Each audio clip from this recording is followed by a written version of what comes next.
History repeats itself. Or does it evolve? Brooke Andrews' loop isn't just an artwork.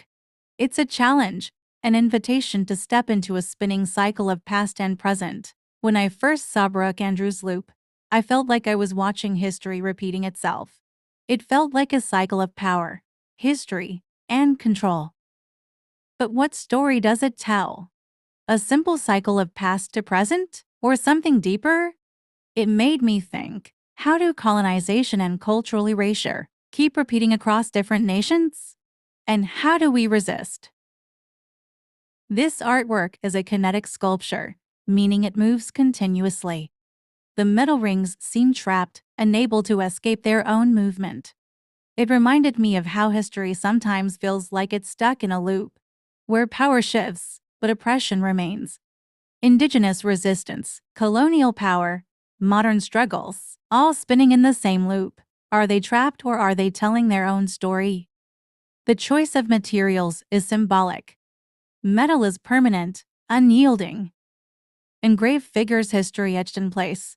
But are they bound to this cycle forever?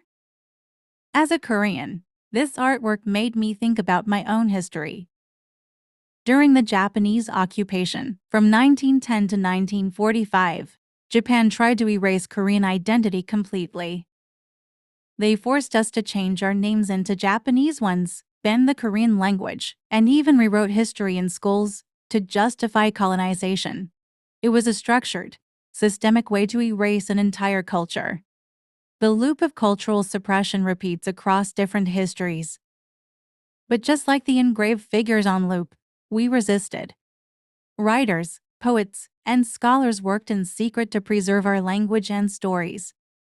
Even though Japan controlled education and the media, underground newspapers continued publishing articles about our history and our fight for independence. Resistance wasn't always loud, it was also in the quiet act of remembering. We found ways to preserve our identity, just like Indigenous communities in Australia continue to do. Loop isn't just about being trapped.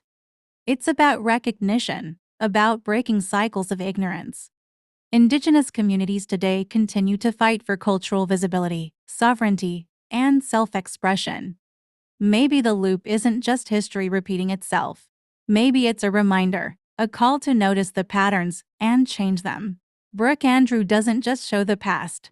It's about today. He makes us feel it, question it, and, ultimately, see ourselves in it. Are we just spinning in the same loop, or are we ready to step out of it? If history is a loop, then resistance must be too.